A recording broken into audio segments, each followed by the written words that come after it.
And we are live. Welcome. It's me again, Nick Lakhani, VP Tech of Groove Asia. Very happy for you to join me here today, and I'm very happy to be with you. And one of the things that we do on this series is that we talk about courses and communities. And we've covered a lot of ground over the last 18 weeks. This is week 18. I've got two more videos or live streams on this particular topic. And then I'm going to decide what to do with this and whether to take a deep dive into certain elements and so on. But thank you very much for those of you who attend live and on the replays.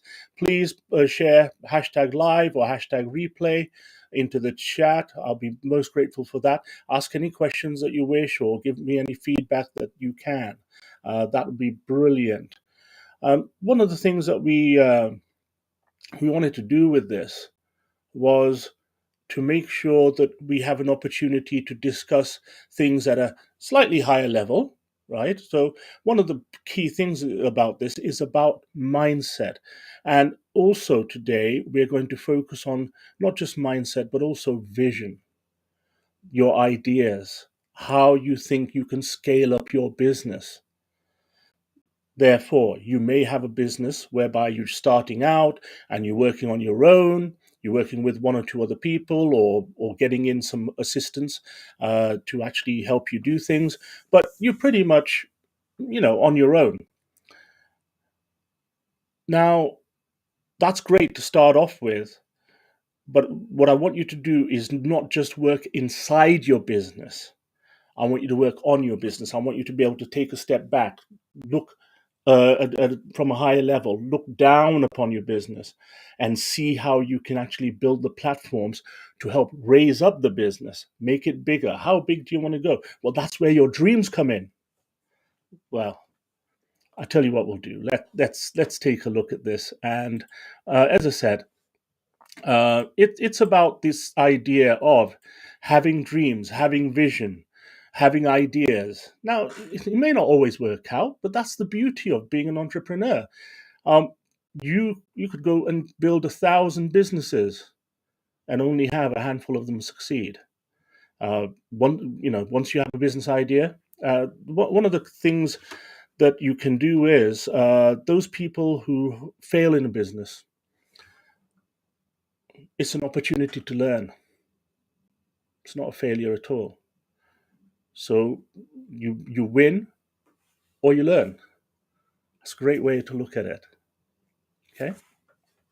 Now, one of the things about this is that in terms of what we want to do, let's take a look at the slides today. And it's all about shifting your business into high scale and scaling your business in effect. Therefore, and also one of the things about this is that we want to make sure that we can help you scale it up and move it around. Okay, so let's just take a look at this and let's take off the overlay. Brilliant. Now, one of the things about this is that I'm going to go through, and this question I've been asking for the last 18 weeks has been, why should you care about online courses? Well, it's one way to make money.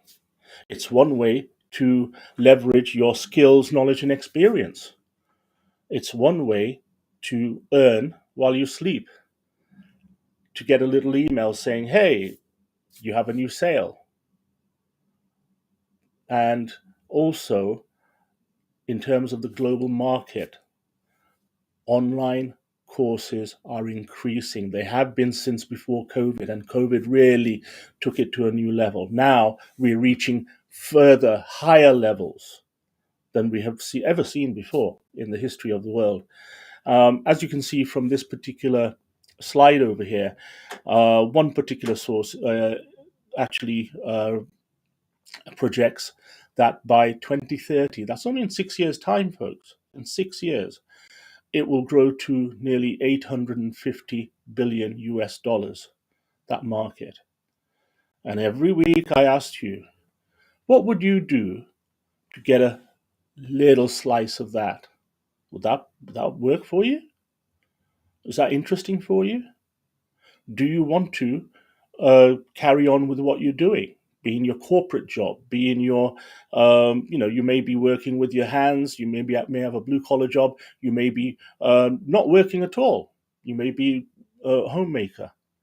Maybe you've just had kids and then are thinking about going back to work.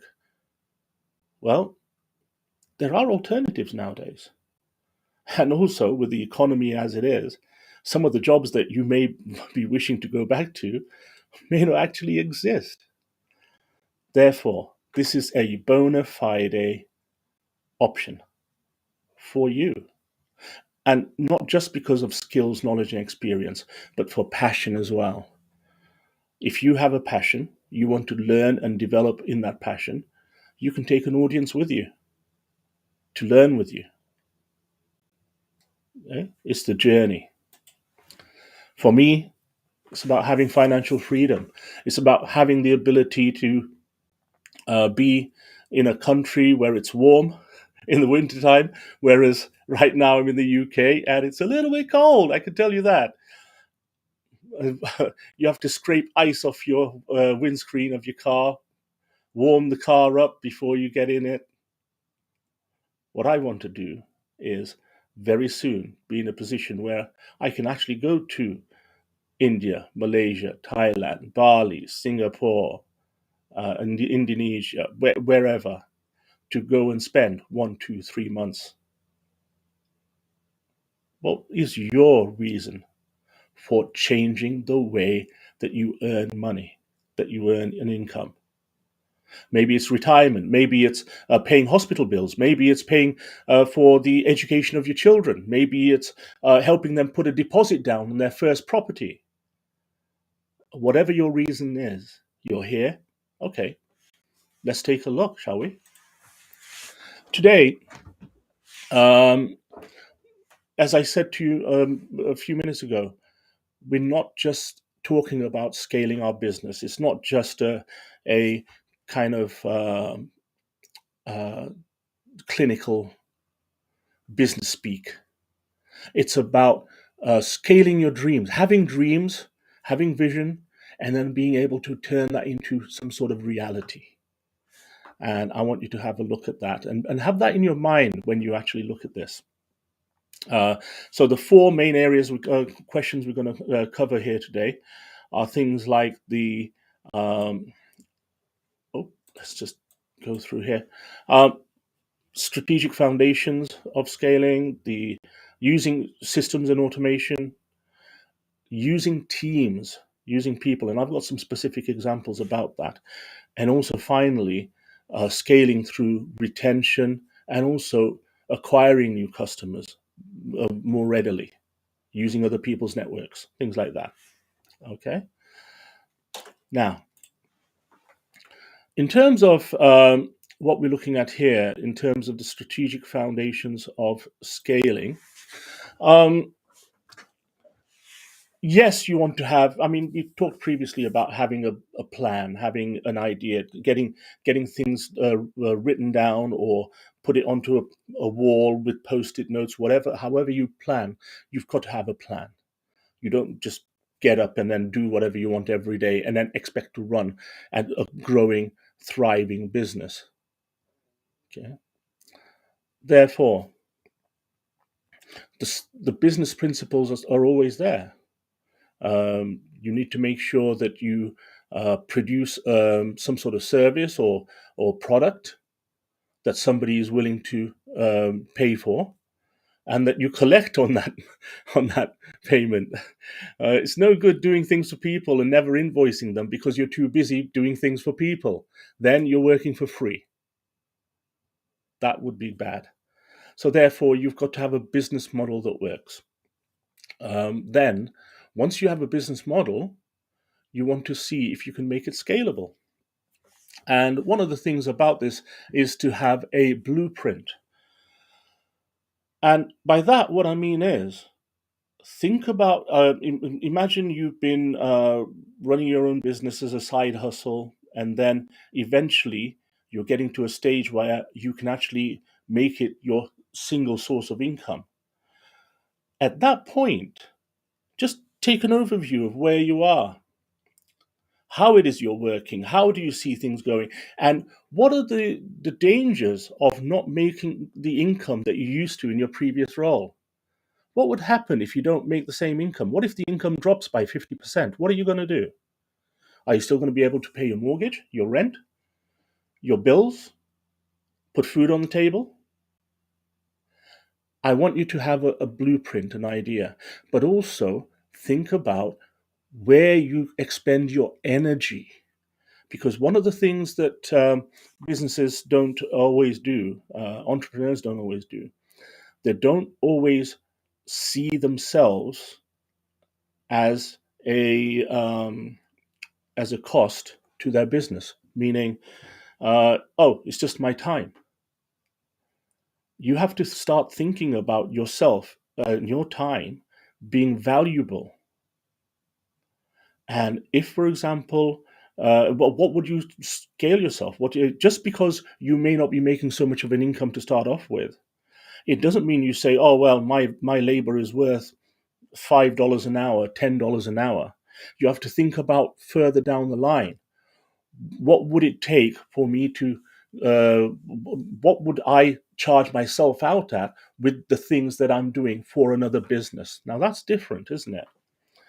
Because then, as you're growing your business, you're learning how to leverage the technology, internet marketing, maybe even physical marketing, in real life as well, networking. All of these are skills that, whilst you're growing your business and then you're looking to actually scale up, you're actually looking to create a full-time income or cover a full-time job, right? Well, you can always look at uh, freelancing. One of the things that I did and I do is helping others with their internet marketing, creating websites, creating funnels, creating courses, creating communities, managing websites or Facebook groups, and helping them engage with their customers or with their clients. Just because you do it for yourself, you can always hire out your services as a freelancer or as an expert. And rather than getting paid $5 or $10 an hour, you can actually go ahead and make a deal to make it 50, 75, 100, $200 an hour. Would that be of interest to you? You're thinking outside the box. You're making sure that you're still around and getting income in from this particular business for the next year, for the next 2 years, 3 years. And as you grow in confidence with the skills that you're learning, the skills that you already have, and the experience, and also the passion that you have, this will actually drive you towards making sure that this is a sustainable business. So look around you, look at streams of income. Don't just turn things down because that's not exactly fitting into your criteria or your niche. Yes, have a niche, really target down. But just because they only tick 3 out of 4 boxes doesn't mean you're going to turn anybody away unless it's fundamentally something that you cannot help them with. So to be ethical, you actually turn them down. But in most situations, you need to have a think about it and say, hey, how can I help this person? Can I help this person? Yes. Okay. How can I help this person and get an income so that I don't have so much pressure while I'm growing my business? Would that be good? Yes. Tick. Then you can go ahead and do that. A couple of different examples on here that I've got for you. Buffer. Now, Buffer, Dropbox, and Lego. So let me just explain a little bit more about these and also how to look at it from your business. Remember, I said that look at your business and see what you can scale it out at. And one of the things that you can do is to say, well, okay, imagine I edit my own videos. How much time does that take me to edit my own videos? Well, to start off with, especially if you're learning, you may not necessarily have the best experience, or you may not be so quick, right?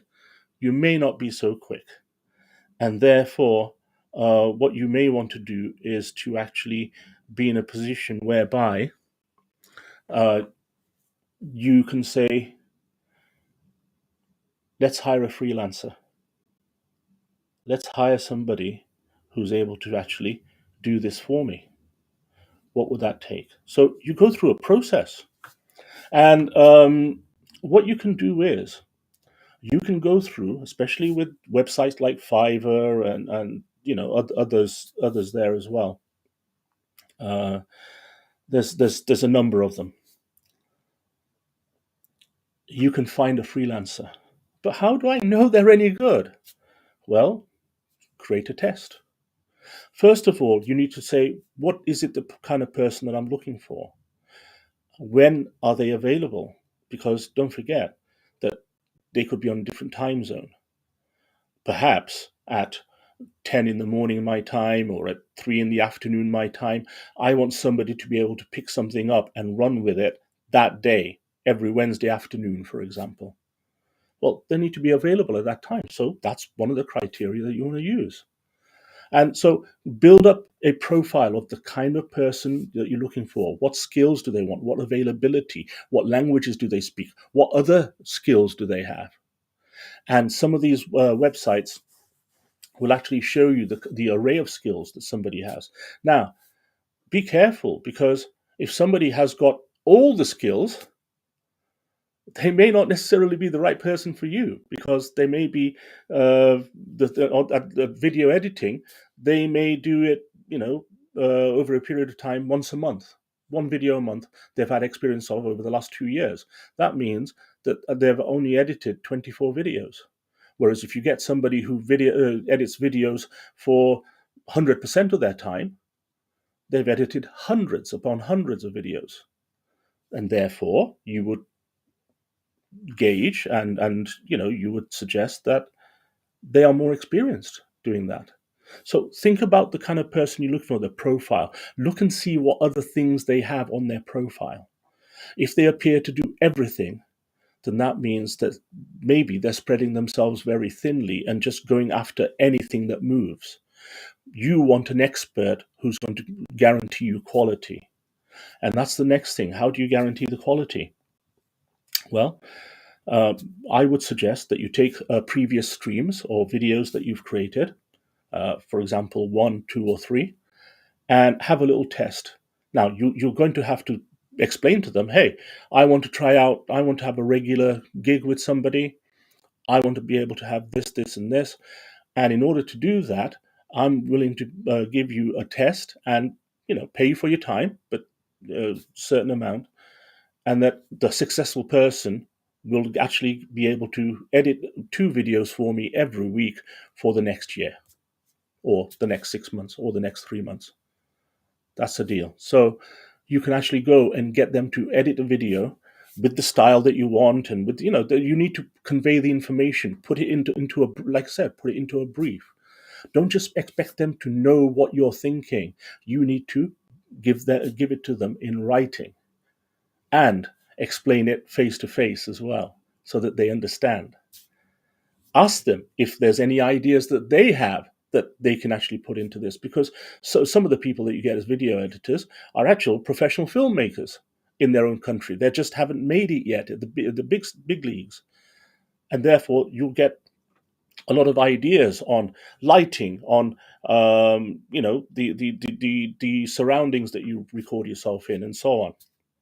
They may be very experienced at what they do. So it's not to be sniffed at. But ultimately, if you pay somebody $50 or $100 to edit the video, think about how much time you've saved, and how much time, how much you value your own services. Because with those, imagine it takes 5 hours end to end for me to edit a video from start to finish. Well, if I get into a situation whereby I'm just sending the video or making it available for somebody else to edit, and then they send it back to me and it costs me $100, then I've just saved myself 5 hours. And in those 5 hours, what are my challenges is to make sure I make much more or create much more than that $100 that it's cost me. And therefore, I'm ahead of the game. That's the way you need to think about this. You get the idea. Okay. The couple of examples that I gave was for example, Buffer, small company, and Buffer. What that software does, it's like Hootsuite. And back in the day, probably about 10 years ago, there was one major software called Hootsuite, which actually scheduled your tweets, your Facebook posts, and so on, your social media posts. And then Buffer came along, and what they did was they listened to their customers and said, "Hey, how can we make it this better?" Because they want to grow their company. And with good customer service and listening to their customers and giving them the uh, the functionality that they wanted or the results that they wanted, they were able to grow their business and compete with the likes of Hootsuite. And therefore, that's very much a good example of being engaged with your customers. Remember, we talked about this from previous streams, right? Being engaged with your customers, getting direct feedback, asking questions, getting them to do surveys, whatever it is, engage with your customers. Because if they can see that you're going in that right direction and they are liking it, not only are they going to stay with you, you're going to retain them, they're going to get other people to jump on board as well. And your product or service will increase in quality. That's it. It's very simple. Similar thing with Dropbox. Actually, Dropbox before Google Drive was a thing, and before OneDrive was a thing, Dropbox was a place where you could actually have a storage in the cloud for your pictures and documents that you can share with other people. It's great, or even just use as storage in the cloud because your phone may not be able to hold all the pictures that you wanted or all the videos. So from that point of view, they actually went and grew their business into a point whereby they were able to compete very well until, of course, Google and Microsoft came along with their products and blew them uh, not totally out the water. They're still around, but those two are big tech giants, whereas Dropbox is nowhere near as big as those two. But they still hold their own, and they still get a lot of customers who swear by them and still use them to this day. Uh, Another example is Lego, how to scale your business. Now, Lego was huge when I was a kid, 50 years ago. Lego was huge because we didn't have Nintendos and Xboxes and all of this kind of thing back in the day for kids. We had Action Man and dolls and Lego and other toys, the things that made weird noises and guns that actually you can shoot bullets with and all this kind of stuff. But Lego was very interesting because it was bricks that you can be creative with, and it's a great learning tool for kids. What happened was that there's a whole generation of kids that grew up and loved the idea of Lego. They loved it. They couldn't get enough of it. And with that, what happened was that um, the community rallied round Lego when it was in trouble. And again, I mentioned this in the last stream or the stream before that. So much so that not if Lego were not able to compete with all the new toys, all the technology, all the you know new trends and fads that were coming out for children.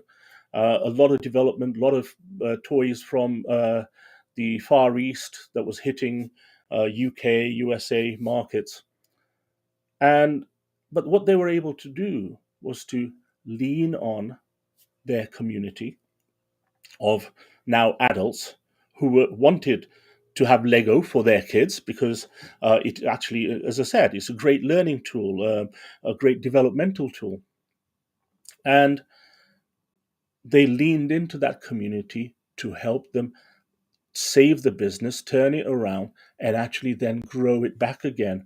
And with a model of, for example, having a community whereby they have competitions, getting the community to suggest new characters or new scenes that they can go and create and then market, and giving them a either a commission or a share of that particular project. There's a number of things that they've done in order to help scale their business back up to where it was previously and even beyond. Therefore, you've got a situation whereby they have a business model, but then adapted to change, saw an opportunity, had the vision, had the opportunity to use the community that they've developed over the years, and then to grow their business again, to scale it up. So those are great examples on there. Now, what about you? Can you identify distinct parts of your business that the way that I would suggest that you think about it first of all is break down all the activities that you do in your business, write them down, and then put a little green tick or a red cross, depending on whether you like to do the activity. So green tick or a red cross. I don't like to do it. I just do it because I have to. Then those items with the red crosses are the ones that you should look at to find somebody to help you with them, is to outsource that work. It could be editing videos. It could be creating websites. It could be writing copy, email, writing emails.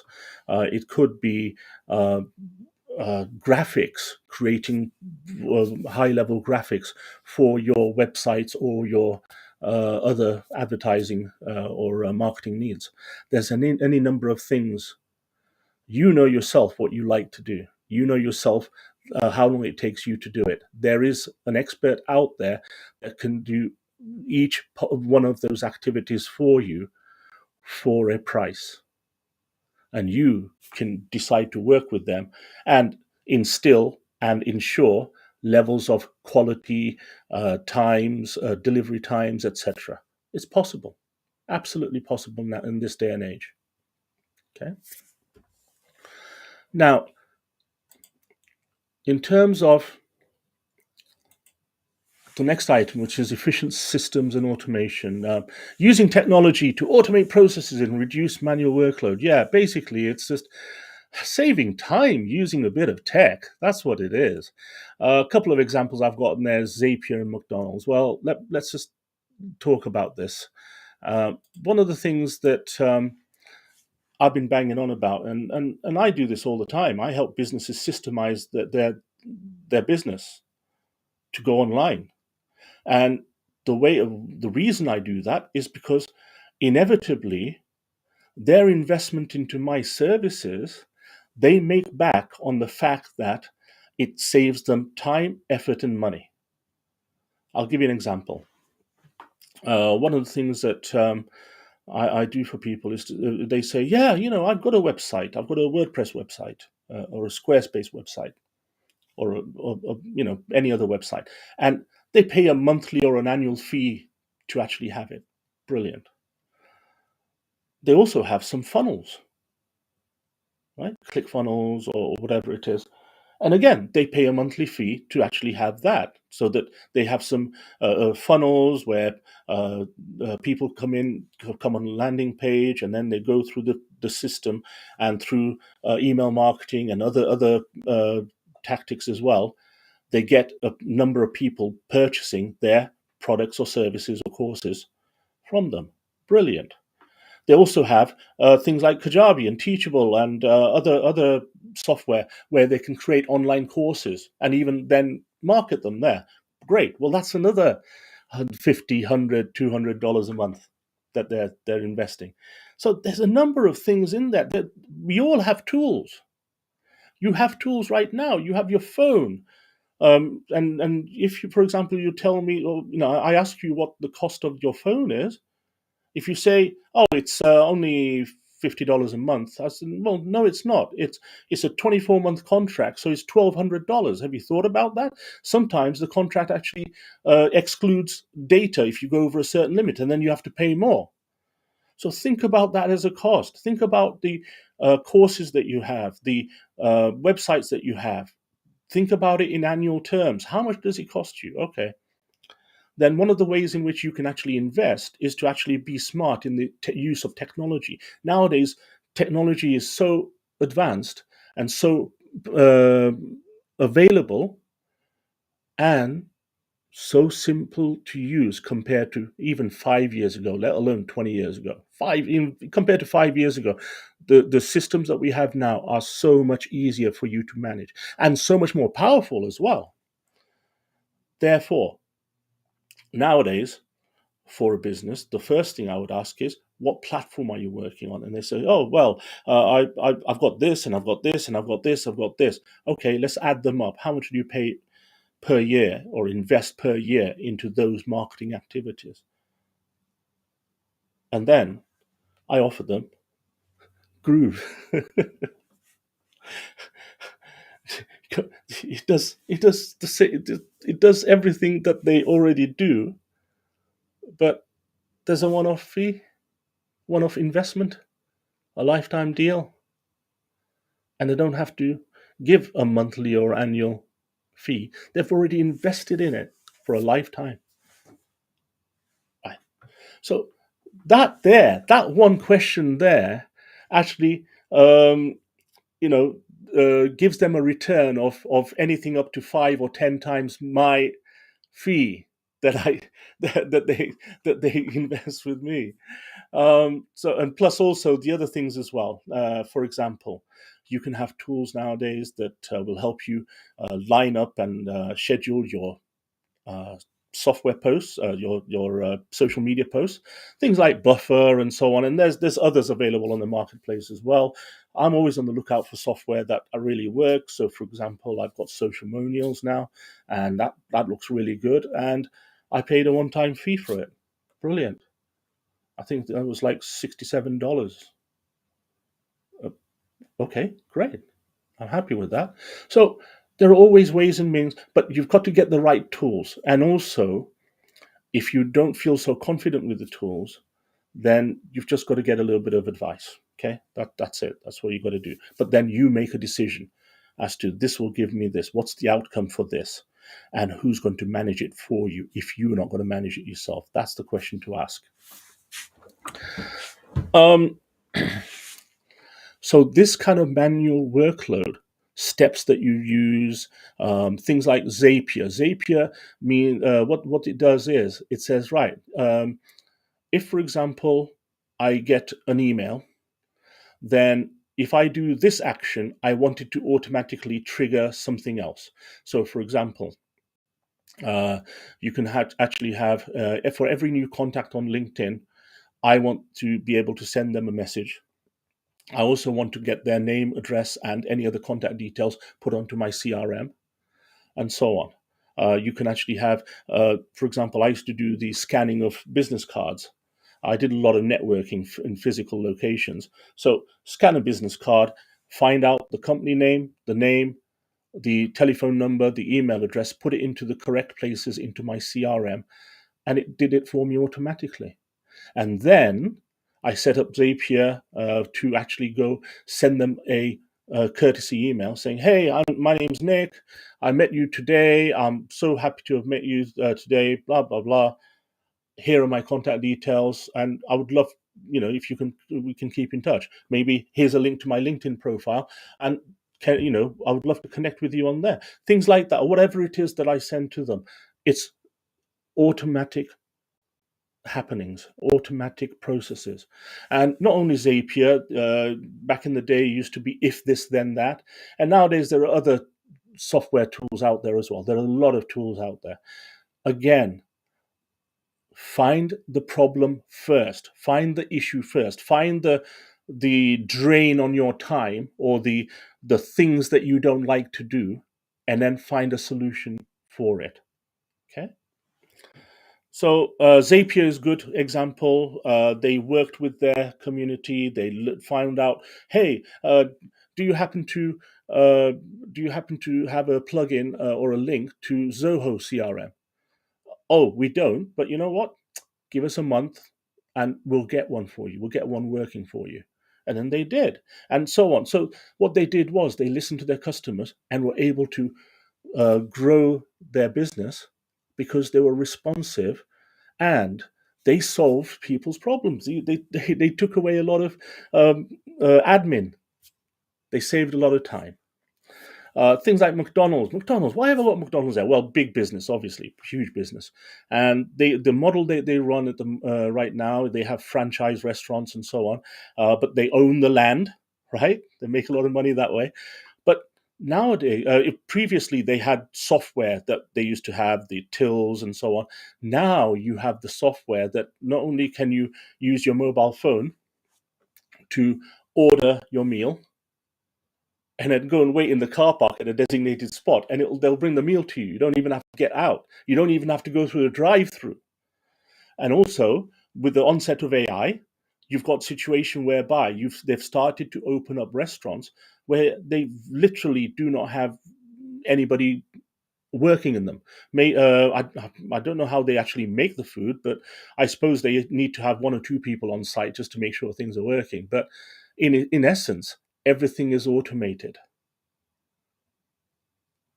Now, how can you automate your business? Well, one way to do it is through funnels, through online courses. For example, you can have funnels whereby you have posts going out using Socialmonials or Buffer, going out on a regular basis, on a scheduled time, and encouraging people to click on the link, come on through, have a look at the landing page, sign up for something, sign up for a free PDF so that you collect their email address, or give them access to a particular course, maybe a video, maybe charge them $7 for something. They're now a customer, and then sell them on a course, upsell them. For example, hey, you know what? Here's a video course that you purchased, and it was $199. Now, I don't know about you, but would it be more helpful to you if yes, you got this video course and you are going to learn about it, but would it be helpful for you if somebody did the work for you, and that you just then manage the system afterwards? And so you're upselling the everything you have, you can upsell into another product or service, and that can be all set up automatically. Possible, doable. It's having vision, having not only the knowledge about your business, how you break it down, how it works, but also the vision to see how you can improve it, how you see it working in the future, pushing yourself, pushing the boundaries on there, and also to then find out what it'll take to work from where you are today to achieve that particular goal there. So that's very important, I think, is having that vision and then being able to grow. Now, if you only achieve 70% of it, still okay. You win and you learn, right? It's still okay. Even if that particular practice or that particular project to increase your business didn't work, but you learned something, then keep testing, move on. Marketing's all about testing.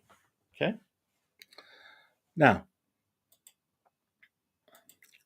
in terms of the next item, team expansion, delegation, um, finding the talent that will grow with your business, innovation, collaboration. So best practices that to ensure leaders can focus on growth strategies. Okay, well, there's a lot there, but it's about people, right?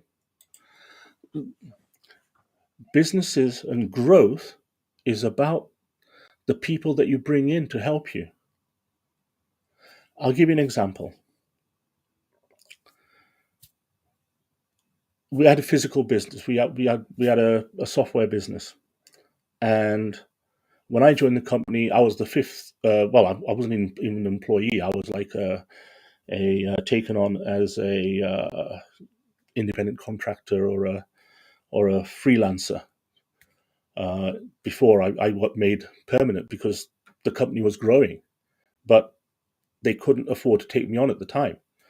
So we did a deal whereby I gave them certain services in return for certain benefits for myself, and we started to grow the business. And what we did was we tried to work out what the best way for growth was. And we tried a number of different things, and the thing that worked for us, and it doesn't. This, by the way, this doesn't necessarily, you know, work for every business. But for example, you have different types of growth. You have the director or owner-led growth. You have manager-led growth. You have customer-led growth. You have number of different ways to grow your business. The way we did it, and the way we ended up doing is because we did it through culture-led growth. We created an environment whereby we had opportunities to grow. We knew we were in a market where we could sell software to businesses, and we were experts in the software that we sold. So therefore, we could help them sell the software to their clients and actually help them sell it, because they may or may not have the technical skills. So we were a value-added reseller. And what we did was we grew our business. And what we did was the people that we took on, previously we'd taken on people who had a tough life, but were motivated to work harder and to achieve more and so on. There were a number of different people that we went through, and things didn't really work out because ours was a sales and a technical sales environment. And we on the formula. I took on a student who's doing in the UK. We have degree courses where the third year of a 4-year degree could be working out in industry.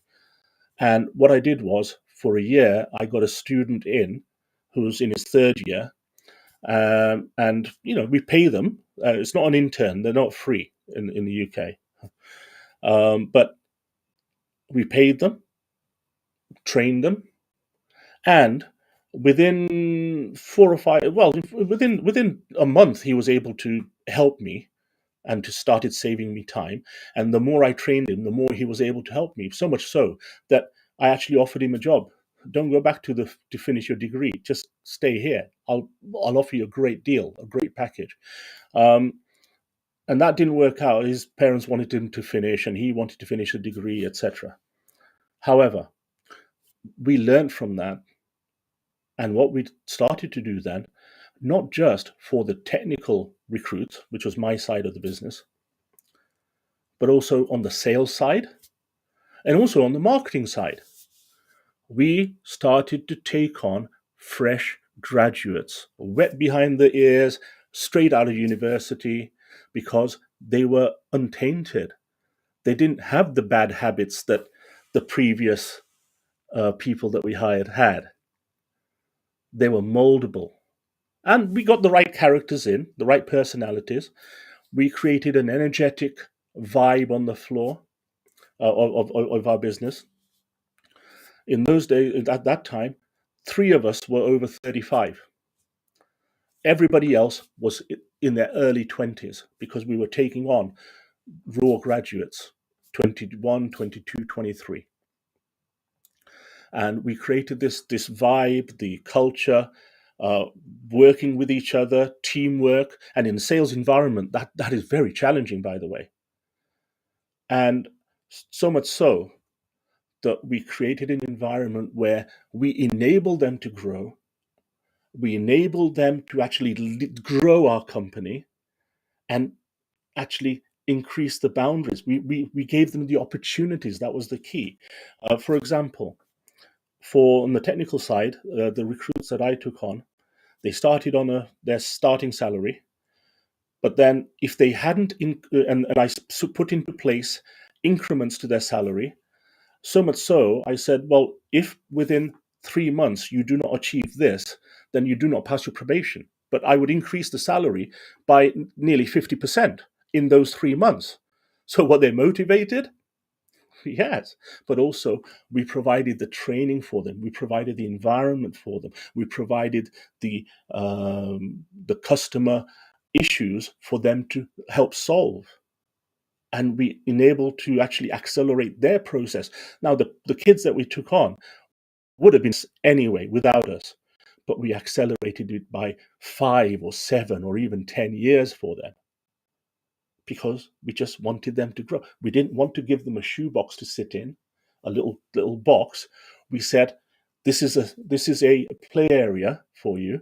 Learn, but then start contributing to the business. The more you can contribute to the business, the more you will get back, and also with opportunities for learning, for training, as well as increased salary as well, increased prospects. And so much so, I mean, it was an unwritten thing that we had, but in reality, most of the people that I took on were taken by Symantec or other larger companies, much, much, much bigger than us, because we elevated them so much. But in the time they were with us, we quickly got them to produce to help us grow our business.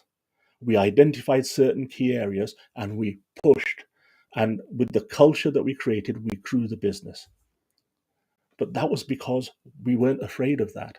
We weren't afraid of giving them extra responsibility, but with extra benefits or salary to them. We weren't afraid of change. Now, in your business, what are you prepared to do? How are you prepared to work with them? If you get a freelancer in, do you just want them to do exactly what you say, or do you want to allow them to give you feedback, to collaborate with them, to give them more responsibility, to actually use them not just as subcontractors to do one job, but as marketing specialists to help you? That's the way that, for example, Canva worked. Canva had a global and diverse individuals who were skilled and knowledgeable and had a lot of creative ideas, and then they were able to harness that to enable to grow their business. LinkedIn as well, again, collaboration, same situation. What are you willing to do? How much control are you willing to give to somebody who then helps you drive growth, or your marketing department or your sales department or whatever it is? Because that will then help you grow your business. You still retain control, but you allow them to grow and be creative in their area. But yes, they have to show results, but they can show results if you let them. Finally, customer retention and acquisition. Increasing customer lifetime value and acquiring new markets. Yes, this is very important. It's very interesting. And one of the keys with this is things like Mailchimp. And also you need to think about the role of marketing and customer service in how you deal with people. And we looked at this over the last few weeks, right? So what happened was that if you, what's the hardest thing in the world for a business owner? It's to get your customer. What's the second hardest thing? It's to retain them, to keep them as your customer. And you have to work at it. You have to make sure your customer services, your customer engagement is there. You answering their questions. You're helping them solve the problems that they're having, etc. But also find out what else they need. And what Mailchimp did was they said, "What else do you need?" Mailchimp used to just send emails out for you. Now, if you have a look at them, they create websites and create funnels and do all sorts of other weird and wonderful things in the internet marketing game, because they listen to their customers, and they made it so that they made it as simple as possible for them, so that they themselves have 3 or 4 different types of services that they offer. Whereas previously, maybe 5 years ago or 10 years ago, they only offered the one. Grow with your customers. That's what they did. Amazon sold books. That was it. They were a bookseller, online books, 20 odd years ago. But then they said, what else can we serve for you? These are customers. What else do they need? And they started to find out what else they needed, started selling more items. I don't need to tell you how that went. So think about your business. How do you grow with your business? So in summary, you've got a number of things that we looked on there, but especially have vision, use systems, allow people to grow, and just don't try to control the growth. Try to try to funnel it into the right direction. That's what I would say. Therefore, in summary, be creative, be thoughtful, and allow your systems to grow. Well, with that, I will see you next week, and I'm very much looking forward to it. Meantime, let's have a word with Simon, and he's going to see you get through. See you soon. Hi, this is Simon Liang with GrooveAsia.cm. Are you already a part of the #1 community in the world? If not, do so right now for free training and support, along with 5 sessions to help you succeed. Start now by joining us in our private Facebook group and get more exclusive video content on our YouTube channel. Make sure to like and subscribe with notifications turned on for all updates. Join our community right now. Let me know if you have any questions, and I will see you on the inside at GrooveAsia.cm.